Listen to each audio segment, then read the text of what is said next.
नमस्कार, मैं ओमदेव। आज हम हैं दिल्ली में, हमारे साथ हैं सोशल एक्टिविस्ट गौतम रत्ना जी। गौतम रत्ना जी, 14 अप्रैल को पूरे देश और दुनिया में बाबा साहब की जयंती मनाई गई थी। जब यह जयंती मनाई जा रही थी 14 अप्रैल को, तो उसी दरमियान उत्तर प्रदेश के आगरा में एक घटना भी जो है कर दी गई। आरोप यह है कि बहुजन समाज के लोगों ने परशुराम चौक पर जो है भगवा झंडे उतार दिए वहां पर और अपने नीले झंडे लगा दिए। इसके बाद से ब्राह्मण समाज के लोगों में काफ़ी आक्रोश फैल गया और उन्होंने वहां पर प्रदर्शन किया। 15 तारीख को स्पेशली महिलाओं ने जो है बड़े पैमाने पर उस प्रदर्शन में भाग लिया था। ब्राह्मणों ने कहा था कि यह हमारे भगवान परशुराम जी के साथ में गलत हुआ है, गलत कृत्य हुआ है। और जो आरोपी हैं बहुजन समाज के लोग, आरोप यह है कि बहुजन समाज के लोग जूते पहन के ही परशुराम चौक पर चढ़ गए थे और उन्होंने भगवा झंडे जो है नीचे उतार कर फेंक दिए और अपने नीले झंडे लगा दिए। पूरे मामले को आप किस तरह देखते हैं? सबसे पहले तो सभी हमारे दर्शकों को मेरा क्रांतिकारी जय भीम।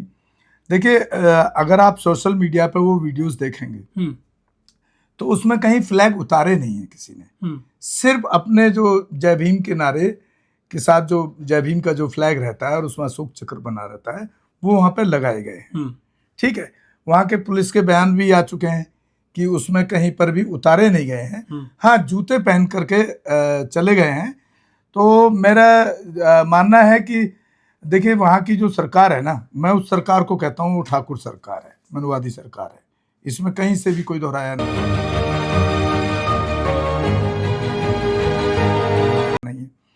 तो एक तो अपने युवाओं को भी मैं एक सलाह देना चाहता हूँ कि जब तक अपनी सत्ता ना आए, जैसे बहन जी के टाइम हमारी सत्ता थी, तो जब कहते थे जाटों की सरकार, अखिलेश यादव की आई तो लोग कहते थे कि यादवों की सरकार। अब आप कह रहे हैं कि ठाकुरों की सरकार। अब कोई ना कोई तो गद्दी पर बैठेगा ना। आप भी नए नए नाम दे देते हैं मुख्यमंत्रियों को। लेकिन देखिए, गद्दी पे बैठे कोई भी, लेकिन जातिवादी मानसिकता से सरकार नहीं चलनी चाहिए। चाहे सरकार मायावती जी की हो, चाहे अखिलेश यादव की हो, चाहे कल किसी और की हो। मेरा ऐसा मानना है। और ये फैक्ट भी है। जिस तरह से आपने देखा होगा कि जब पहले इसी मुद्दे पे मैं बात करूंगा कि अगर जब यादवों की सरकार आती है तो यादव ही ज्यादा अफसर लगाए जाते हैं जो क्रीम पोस्ट होती हैं। एसएसपी हुआ, डीएम हुआ।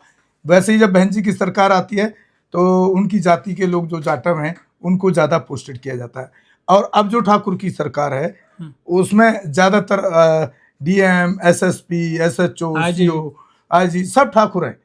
80% लगभग होंगे मेरे हिसाब से। मैं तो जब भी फोन करता हूँ किसी घटना पे, जब मैं जानकारी लेता हूँ ऐसे केसेस में जो एट्रोसिटी के केस हैं, तो वहां पर उनके नाम से ही क्लियर आ जाता, बाकायदा ट्रू कॉलर पर लिखा आ जाता ठाकुर सीओ। तो ये जो परसेप्शन है, ये सरकार किसी की हो, ये परसेप्शन जब तक खत्म नहीं होगा तब तक मैं समझता हूँ कि एक जेन्युइन जो इंक्वायरी होनी चाहिए किसी भी केस में वो नहीं हो पाती है और इस देश के लिए बड़ा घातक है ये। तो ऐसे तो युवाओं से भी मैं अपील करूंगा कि इस तरह के दूसरे धार्मिक उनको ना छेड़ें। मेरे को नहीं लगता कि जरूरत है वहां पर कोई जाकर के इस तरह का करने की। आप अपनी रैली निकाल रहे हैं, अपनी शोभा यात्रा निकाल रहे हैं, अगर उसमें कोई विघ्न डालता है तो उसका जवाब भी देना चाहिए। वो तो पुलिस होती है साथ में। हाँ, तो पुलिस होती है तो पुलिस को जवाब देना चाहिए। पुलिस तो उस दिन भी रही होगी, लेकिन यहाँ पर पुलिस तो जिस तरह से दो युवाओं को के ऊपर केस दर्ज किया गया, अरेस्ट किया गया, तो यहाँ तो पुलिस फिर वो एक जातिवादी मानसिकता के तहत कार्रवाई करती दिख रही है। लेकिन आरोप यह लगाया गया है गौतम रत्ना जी, ब्राह्मण समाज के लोगों ने, कि बहुजन समाज के लोगों ने जय भीम के जो झंडे लगाए वो भगवान परशुराम चौक है और वहां पर स्वास्तिक बना हुआ है उस चौक पर, और जूते पहनकर उस चौक पर चढ़ गए बहुजन समाज के लोग, विशेषकर जो जय भीम के नारे लगा रहे थे और भीम आर्मी के लोग वो बताए गए हैं। देखिए, मैं वही आपको वही बात कह रहा हूँ कि उनकी आस्था है उसमें। हाँ। तो ये तो संविधान भी कहता है आप किसी की आस्था को चोट ना पहुंचाएं। कोई मंदिर तो है नहीं उसमें, ना कोई मूर्ति है। भाई, मंदिर नहीं है, लेकिन उनका एक चिन्ह तो बना हुआ है ना वहां पर आस्था। सिर्फ नाम लिखा हुआ है परशुराम चौक। परशुराम चौक के साथ साथ एक चिन्ह भी बना हुआ है ना, स्वास्तिक। वो उनकी आस्था का प्रतीक है। लेकिन पुलिस अधिकारी ने जो बयान दिया मीडिया में, उन्होंने बाकायदा ये कहा कि यह सब रिकॉर्ड हुआ है कैमरे में और कैमरा कभी झूठ नहीं बोलता है। बताया गया है पुलिस अफसर के द्वारा कि ये जो लोग शोभा यात्रा निकाल रहे थे 14 अप्रैल को, यह झंडे तो टांग दिए वहां पर, लेकिन उन्हें किसी का झंडा नीचे नहीं फेंका। जो बताया गया है कि भगवा झंडा वहां जू के तू लगे हुए हैं, बल्कि किसी ने उनको छेड़ा भी नहीं। लेकिन वो जूते पहनकर चढ़ गए थे परशुराम चौक पर। हाँ, मैं वही कह रहा हूँ ना कि अगर जूते पहन कर गए हैं और उनका स्वास्तिक चिन्ह बना है तो नहीं जाना चाहिए। फिर क्या जरूरत है, उससे आपका क्या हो गया, क्या फर्क पड़ेगा उससे? भाई बाबा साहब ने संविधान में लिखा है ना, सबको बराबरी का हक है। लेकिन अब एक तरफ पुलिस ये बोल रही है कि भाई ऐसा नहीं हुआ है, और फिर हमारे बहुजन समाज के उन युवाओं को अरेस्ट कर रही है, तो इसको क्या कहोगे? मनुवादी सरकार नहीं कहेंगे क्या? चलो यहाँ पे घटना यह है, हाँ। हो गई, गलती से हुई या आवेश में हो गई, यह एक मामला पूरे देश में प्रदेश में तूल पकड़ गया। अपर कास्ट के लोगों में, विशेषकर ब्राह्मण समाज के लोगों में, उन्होंने जो है आंदोलन भी किया। लेकिन 14 अप्रैल को ही, और 14 अप्रैल के आसपास, मतलब एक या 2 दिन पहले या बाद में, बाबा साहब की प्रतिमाओं को निशाना बनाया गया बड़े पैमाने पर। चाहे लखीमपुर खीरी हो, चाहे झांसी हो, चाहे मुरादाबाद हो, चाहे गाजियाबाद हो, लोनी में प्रतिमा तोड़ दी गई। लेकिन ये तो बकसते नहीं है बाबा साहब को। क्या बाबा साहब को ये मानते नहीं है, जानते नहीं है? नहीं, देखिए वो दोनों बातें हैं। एक तो वो इस नाम से ही घृणा करते हैं, पढ़ना तो बहुत दूर की बात है। अगर यही लोग बाबा साहब को पढ़ लें और जान लें तो जो इस तरह का ये घिनौना कृत्य कर रहे हैं ना, अपना बंद कर देंगे। उनको इस नाम से ही नफरत इसलिए है कि बाबा साहब उस पिछड़े समाज में पैदा हुए जिसको हजारों साल से अछूत माना गया, तो वो पढ़ना ही नहीं चाहते। इवन देन जो आपने भी कहा कि महिलाओं ने भी बड़ा बढ़ चढ़ के विरोध किया उसका कि हमारी आस्था पर चोट पहुंचाइए। उसके बाद पुलिस पर दबाव बनाया, क्योंकि पुलिस और जो प्रशासन है वो पूरा मनवादी मानसिकता का बैठा हुआ है। इसी की वजह से शायद उन 2 युवाओं को भी अरेस्ट किया गया। तो जानेंगे, जब पढ़ेंगे नहीं बाबा साहब के बारे में, उनके जीवन को नहीं पढ़ेंगे, तो फिर उनकी मानसिकता बदलेगी कैसे? मेरे हिसाब से उनको पढ़ना चाहिए। लेकिन गौतम जी, बाबा साहब ने तो महिलाओं के लिए, किसी विशेष समाज की महिलाएं नहीं, पूरे देश की महिलाओं के लिए बड़े बड़े काम किए। हिंदू कोड बिल लाए, और जो है उन्होंने महिलाओं को अधिकार दिलवाए, मनुस्मृति से छुटकारा दिलवाया। आज महिलाएं छुट्टी मिलती है उनको, मातृत्व जो मैटरनिटी लीव होता है वो बाबा साहब ने दिलवाया। उनको पढ़ने का अधिकार दिलवाया। आज महिलाएं वो जो है जहाज चला रही हैं, मेट्रो चला रही हैं, ये बाबा साहब ही की तो देन है। देखिए, इसका मैं उस तरह देखता हूँ कि हमारे यहाँ भारत के अंदर एक बहुत बड़ा, एक मैं इसको भाग्य में तो मैं विश्वास नहीं करता, विडंबना कहूँगा, कि यहाँ पैदा होते के साथ ही सबसे पहले उसको धर्म और जाति के पाठ पढ़ाए जाते हैं। उसको विज्ञान नहीं पढ़ाया जाता, उसको साइंस नहीं पढ़ाया जाता, उसको तर्क नहीं पढ़ाया जाता, उसको तर्कशील नहीं बनाया जाता। तो वो बेचारी जो महिला है उस समाज से जो आती है, जिन्होंने ये विरोध प्रदर्शन किया, पुलिस पे दबाव बना, वो उसको जब पैदा होते ही वो सिखाया गया कास्ट सिस्टम, तो उससे बाहर कैसे आएगी? वो उसकी मानसिकता तो वैसी ही बनेगी। 14 अप्रैल को जब पूरे देश में बाबा साहब की जयंती मनाई जा रही थी, उसी दरमियान उत्तर प्रदेश की राजधानी लखनऊ में नीले झंडे फाड़े गए थे ब्लेड से। और यह कृत्य क्या था? एक ब्राह्मण समाज के व्यक्ति ने, जो मिश्रा जी हैं, उनको जो है एक व्यक्ति ने अपने मोबाइल में कैद कर लिया था। तो बाकायदा उसको जो है बताया भी था कि हम तुमको बख्शेंगे नहीं, अभी पुलिस में जाते हैं। उसके खिलाफ तुरंत जो है पुलिस में जो है FIR कराई गई, उनको जो है गिरफ्तार कर लिया गया था। और दूसरी तरफ जो है एक पुलिसकर्मी, जो अवधेश कुमार यादव जिनका नाम है, उन्होंने भी बाबा साहब के नीले झंडे जलाए थे। उनको भी CCTV कैमरे में कैद होने के बाद में उनको निलंबित कर दिया गया। ये तो चाहे कोई भी लोग हो, बाबा साहब के झंडे भी जलाते हैं, उन पे पेशाब भी कर देते हैं, प्रतिमा तोड़ देते हैं, तब ये इतने बड़े जो है ऐसा एजेंडा क्यों नहीं चलाते हैं अपर कास्ट के लोग? ये बाबा साहब को आखिर क्यों नहीं अपनाते हैं? देखिए, जिस तरह से आपने कहा कि एक पुलिस ऑफिसर जो यादव जाति से आता है, यादव जाति के लोग तो ऑलरेडी आरक्षण में आते हैं, शूद्र में आते हैं, आरक्षण में भी आते हैं, आरक्षण का फायदा भी ले रहे हैं, नौकरी ले लिए। तो अगर उसकी मानसिकता ये हो सकती है, उसकी मानसिकता के पीछे की वजह क्या है उसको समझिए। क्योंकि सरकार, मनुवादी सरकार चल रही है, अब उसको खुश करने के लिए, अपनी प्रमोशन पाने के लिए वो किसी भी हद तक जाने को तैयार है। अरे सस्पेंड हो गया, प्रमोशन तो वो तो बाद की बात है ना। अगर वो पकड़ में नहीं आते, लोग उनके खिलाफ खड़े नहीं होते, लोग उनके खिलाफ, अगर CCTV कैमरा नहीं होता तो सब झूठ मानी जाता। हाँ, झूठ माना जाता। तो लेकिन फिर सरकार उसको प्रमोशन करती, यही सरकार प्रमोशन करती। ये भी मैं आपको बता दूं, वो किया ही उसने इसलिए था, यहाँ उसका एक अपना सेल्फ इंटरेस्ट है, खुद के लिए लालच है प्रमोशन लेने का। लेकिन जब हिंदुओं की शोभा यात्रा निकलती है हमारे देश में, उत्तर प्रदेश में, जो हिंदी बेल्ट कहे जाते हैं राज्य, वहाँ पर तो चाहे रामनवमी हो, चाहे हनुमान जयंती हो, तब तो बड़े पैमाने पर जो युवा चलते हैं, वो पुलिस भी साथ-साथ चलती है, जिससे कोई अप्रिय घटना ना हो जाए। लेकिन जैसे ही वह शोभा यात्रा मुस्लिमों के मोहल्ले के आस-पास जाती है, जैसे कोई मस्जिद आ जाती है रास्ते में, वहाँ तो वो बहुत ज़ोर-ज़ोर से नारे लगाते हैं हुड़दंग और करते हैं, हुड़दंग करते हैं और मस्जिदों तो पे मस्जिदों पे चढ़ जाते हैं और वहाँ झंडे टांग देते हैं भगवा। तब ये क्यों नहीं कहते कि जो है हम जो है गलत कर रहे हैं? देखिए उसका कुल मिला के जो मेन कारण है वो एक ही कारण है कि यहाँ पर यहाँ देखिए मैं कार्ल मार्क्स के कोट को यहाँ पर रखना चाह रहा हूँ, धर्म एक अफीम है। ये तब से आपने ज्यादा देखा होगा 2014 के बाद, तो सब मोदी जी आए, जब से मोदी जी आए, जब से आरएसएस और भाजपा की सरकार बनी है, क्योंकि वो बनी ही उसके ग्राउंड पर है, हिंदू राष्ट्र के ग्राउंड पर। और धर्म एक अफीम है। अब आप जिसको उसको पिला दोगे, जो जहर जो है अंधभक्ति का, वो पिला दोगे तो उससे बाहर कैसे निकलेगा? वो उसी रास्ते पे चलेगा, उसी मानसिकता के तहत काम करेगा।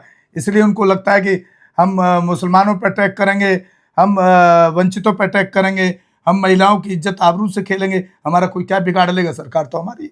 लेकिन जब भी सीधा सीधा कारण है, जब भी ये शोभा यात्राओं या शोभा यात्रा निकालते हैं या तिरंगा यात्रा निकालते हैं, उत्तर प्रदेश में 2 बड़े मामले हुए हैं।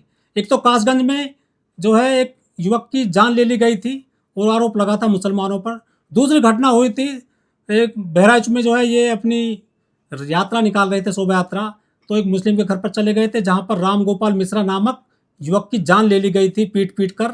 उसमें कई पुलिसकर्मियों को जेल जाना पड़ा था और पूरा जो है बवाल मचा था यहाँ पर बहराइच में। तो ये तो झंडे टांग देते हैं मुसलमानों के घर पे, उनकी मस्जिदों पे चढ़ जाते हैं। तब ये इस तरह की न्याय की बात क्यों नहीं करते हैं ब्राह्मण समाज के लोग या दूसरे समाज के लोग, जो आज ये कह रहे हैं कि इन्होंने हमारे परशुराम जी का अपमान किया है ये 14 अप्रैल को भीम जयंती के वक्त। देखिए इसमें पीछे से सरकार का पूरा, इस तरह के लोगों को पूरा सहयोग है और पीछे से उनको सरकार पुश करती है। और उन लोगों का ये लगता है कि जब हम मुस्लिमों को डराएंगे तो ये हिंदू में कन्वर्ट हो जाएंगे, उनको ऐसा लगता है। इसलिए मुस्लिमों के मोहल्ले से निकल के मस्जिदों पे इस तरह के झंडे टांगना, उनको दबाव में लाना, और कई मुस्लिम कन्वर्ट भी हुए हैं। वही आज एक भाजपा की योगी सरकार में मंत्री बने बैठा है ना, जो त्यागी बना बाद में। तो उनको ऐसा लगता है कि हम हिंदू राष्ट्र बनाने में ये 20 करोड़ की आबादी, 20-25 करोड़ की जो आबादी मुस्लिम की है, इसको हम कन्वर्ट कर लेंगे। लेकिन मैं आपको बता दूं, आपके चैनल के माध्यम से दर्शकों को, पूरे देश के लोगों को, ये कभी हो नहीं पाएगा कि 20 करोड़ लोगों को आप इस तरह का दबाव दे करके हिंदू राष्ट्र की धारा में ले आएं या उनको हिंदू बना दें। ये पॉसिबल ही नहीं है। मध्य प्रदेश के ग्वालियर में एक वकील हैं नील कुमार मिश्रा, उन्होंने बाबा साहब के खिलाफ बाकायदा एजेंडा छेड़ा हुआ है। सुप्रीम हाई कोर्ट के वकील ने भी कह दी, हाई कोर्ट के जज साहब ने भी कह दिया था कि ग्वालियर की जो ग्वालियर में जो हाई कोर्ट है, खंडपीठ है हाई कोर्ट की, वहाँ पर प्रतिमा लगाई जाएगी बाबा साहब की। ऑर्डर भी हो गए थे, चबूता भी बन गया था, लेकिन मनुवादी अनिल मिश्रा ने वहाँ पर प्रतिमा नहीं लगने दी और वहाँ पर आंदोलन भी हुआ। ये अकेला आदमी ही पूरे बाबा साहब के खिलाफ पूरा एजेंडा छेड़ा हुआ है। कह रहे हैं कि बाबा साहब का नामो निशान मिटा देंगे, उन्होंने संविधान नहीं लिखा है, संविधान लेखक लेकर आ गए हैं नया, ये BN राव को बता रहे हैं। ये संविधान और बाबा साहब के पीछे क्यों पड़े हुए हैं, जबकि बाबा साहब ने पूरे देश में सभी के लिए काम किया, उन्होंने बड़ा एक देश को नई दिशा दी। देखिए वो जो एजेंडा है उनका वो है कि ये संविधान के, अगर ये संविधान रहेगा तो वंचित जो लोग हैं, SC ST, माइनॉरिटी, OBC, महिलाएं भी इंक्लूड हैं, 50% देश की। महिला तो सभी समाज की महिलाएं हैं। तो अगर ये संविधान को किसी भी तरीके से उसको दबाने की कोशिश करने का जो इनका तात्पर्य है, जो कारण है, वो यही है कि जो इनको ये दबा के रखते आए हैं दर पीढ़ी और हमेशा इनको दबा के रख पाएं, इसलिए इस तरह की मुहिम चलाई जाती है। और मैं उस अनिल मिश्रा को भी बता देना चाहता हूँ, इसी हमारे देश की सरकार द्वारा 3 घंटा 10 मिनट की फिल्म, जिसके डायरेक्टर जब्बार पटेल और उसके जो कंसल्टेंट हैं वो बहुत बड़े अवार्डेड कंसल्टेंट श्याम बेनेगल साहब डायरेक्टर हैं, और वो उस फिल्म को पूरा सरकार ने बनाया है। उस सरकार के अंदर जो लोग ये बड़ी गलतफहमी में हैं, मनुवादी और ब्राह्मण वाली मानसिकता के जो लोग हैं उनको मैं बता दूं कि वो फिल्म सरकार द्वारा बनाई गई, पूरी रिसर्च के साथ बनाई गई, और उस पूरी फिल्म के अंदर दिखाया गया है कि जो उस कमेटी के अंदर जो 7 मेन लोग थे, ऐसे तो बहुत सारे लोग थे काम करने के लिए, तो एक क्लर्क भी काम कर रहा था, एक कुछ राय भी दे रहा था, बहुत सारे रहे हैं, हम कहाँ मना कर रहे हैं, लेकिन जो मेन 7 उस कमेटी के अंदर थे, पूरी फिल्म के अंदर दिखाया गया है कि कौन बीमार रहा, कोई विदेश में चला गया, पूरे 7 को 6 बाकी के जो 6 बाबा हो गई थी, किसी की मृत्यु हो गई, सबका पूरा डिटेल इतिहास उस फिल्म के अंदर दिखाया है। तो ऐसे जो अनपढ़ लोग हैं ना, जिनको समझ नहीं है, उनको फिल्म देख लेनी चाहिए। वो गौतम रत्ना ने नहीं बनाई, वो किसी ओमदेव ने नहीं बनाई, किसी मोदी ने नहीं बनाई, वो देश की सरकार ने उस पर पैसा खर्च किया है। और एक रिसर्च के बाद जो जेन्युइन तथ्य हैं, वो इंटरटेनमेंट फिल्म नहीं है कि भी इंटरटेनमेंट के लिए आपने मसाला जोड़ दिया, जो तथ्य थे उसके अंदर वही उस फिल्म के अंदर दिखाए गए। अरे तो उसको देख लो जाकर 3 घंटे, इतना तुम उस पर कोर्ट में जा रहे हो, फाइलें केस कर रहे हो कि मूर्ति नहीं लगने देंगे या ये नहीं होने देंगे, वो नहीं और तो उस फिल्म को देख ले, क्लियर हो जाएगा, ज्यादा पढ़ने की जरूरत भी नहीं पड़ेगी। लेकिन ये तो बुद्ध कथा भी नहीं करने देते हैं, कहते हैं कि ये हमारे धर्म के खिलाफ बोलते हैं बुद्ध कथा में। अभी कानपुर में जो घटना हो गई थी, प्रतिमाएं तोड़ दी थी और जो बुद्ध कथा कर रहे थे, जो भिक्षु थे, उनके साथ भी मारपीट कर दी गई। देखिए, बुद्ध कथा करने में और हिंदू धर्म की बुराइयों को बोलने का अधिकार है, मुझे भी है, हर किसी को है। जिस धर्म में जो बुराइयां हैं, वो हमारा मौलिक अधिकार हमें राइट देता है कि हम उसके खिलाफ बोल सकते हैं, राइट टू स्पीच के अंदर। दूसरी बात, जो आपने मुद्दा रखा मूर्ति वाला, मध्य प्रदेश वाला, तो वहां सरकार किसकी है? भाजपा की, मनुवादी सरकार है। मोहन यादव। अरे तो मोहन यादव से क्या फर्क पड़ रहा है? ऐसे तो कितने सारे शेड्यूल कास्टों को मंत्रालय दे दिया जाता है, लेकिन उनकी औकात तो आपको मालूम होनी चाहिए ना, उनकी औकात क्या होती है। एक रबड़ स्टैंप होता है, वो रबड़ स्टैंप। और मैं समझता हूं कि अगर वहां से बात नहीं बन रही, तो यहाँ हमारे जो लॉयर्स हैं बहुजन समाज के, आप सोशल मंच पे तो बहुत बोलते हैं, जंतर मंतर पर खड़े जाकर के तो बहुत बोलते हैं, क्यों नहीं आप सुप्रीम कोर्ट में गए आज तक? ये मेरा काम है क्या? ये भी काम मैं करूंगा क्या? मेरा काम है मीडिया के माध्यम से इन आवाजों को उठाना। उस पर क्यों नहीं सुप्रीम कोर्ट गया हमारे समाज के वकील अभी तक, जो इस बात को बार बार उठा के सोशल क्रेडिट और फेमस होने का धंधा बनाए हैं? अरे आप सुप्रीम कोर्ट, अगर हाई कोर्ट नहीं लगा रहा है उसको, तो सुप्रीम कोर्ट डायरेक्शन भी तो देगा कि भैया चाहे फोर्स लगाओ, चाहे कुछ भी लगाओ, आपको मूर्ति वहां स्थापित करनी पड़ेगी। तो सुप्रीम कोर्ट में क्यों नहीं गए हमारे वकील जो है? उनको सुप्रीम कोर्ट में जाना चाहिए। पूरे देश के अंदर जहां कहीं भी बहुजन समाज पर एट्रोसिटीज होती है, उस एट्रोसिटीज पर अगर वो व्यक्ति, वो परिवार मेरे पास तक पहुंच जाता है, जिन केसेज में मेरे फोन के जाने के बाद एक्शन हुआ, उस पर रेप केस तक है, कुल्हाड़ी से काटे हुए हमारे समाज के, बहुजन समाज के लोगों को काटा गया, उन पर कार्रवाई कराने का काम किया। ऐसे सैकड़ों मनुवादियों को जेल भिजवा चुका हूं जो मेरे समाज पे, मेरी बहन बेटियों पर अत्याचार करते हैं। मेरे फिल्म प्रोडक्शन हाउस के अंदर अगर कोई आदमी इलेक्ट्रॉनिक मीडिया के अंदर जाना चाहता है या फिल्म लाइन में जाना चाहता है, उसको फ्री ऑफ कॉस्ट ट्रेनिंग में दे रहा हूं और देता रहूंगा। धर्म पढ़ाएंगे आपको, रामायण, महाभारत, गीता, बाइबल और कुरान। दोस्तों, आपको पढ़ना होगा भारत का संविधान। 1984 में काशीराम साहब को ज्वाइन किया मैंने, और उस टाइम मैं 9th क्लास में पढ़ता था। उनके उस रास्ते पे काम करता हूँ। सामाजिक आंदोलन चलते रहना चाहिए, राजनीतिक आंदोलन चले या ना चले। ना बिकता हूँ, ना मुझे कोई खरीद सकता है, ना समझौता करता हूँ। सिर्फ 18 घंटे काम करता हूँ। जब तक मेरे समाज के, बहुजन समाज के पीड़ित व्यक्ति को न्याय नहीं मिल जाता, तब तक मैं बाबा साहब के विचारों और संविधान पर चलता हूं। 9810085714।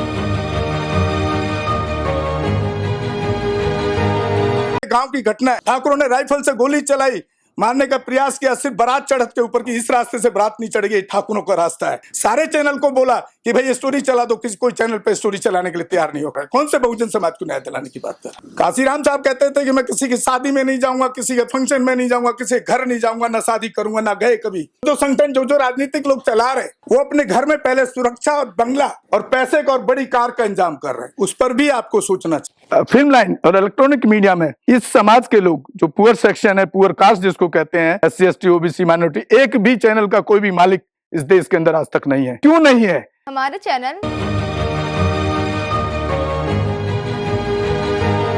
लाइक, शेयर, सब्सक्राइब देखना मत भूलिएगा। इसी के साथ आप लोगों से विदा लेता हूं। जय भीम, जय भारत, जय संविधान, नमो बुद्धाय।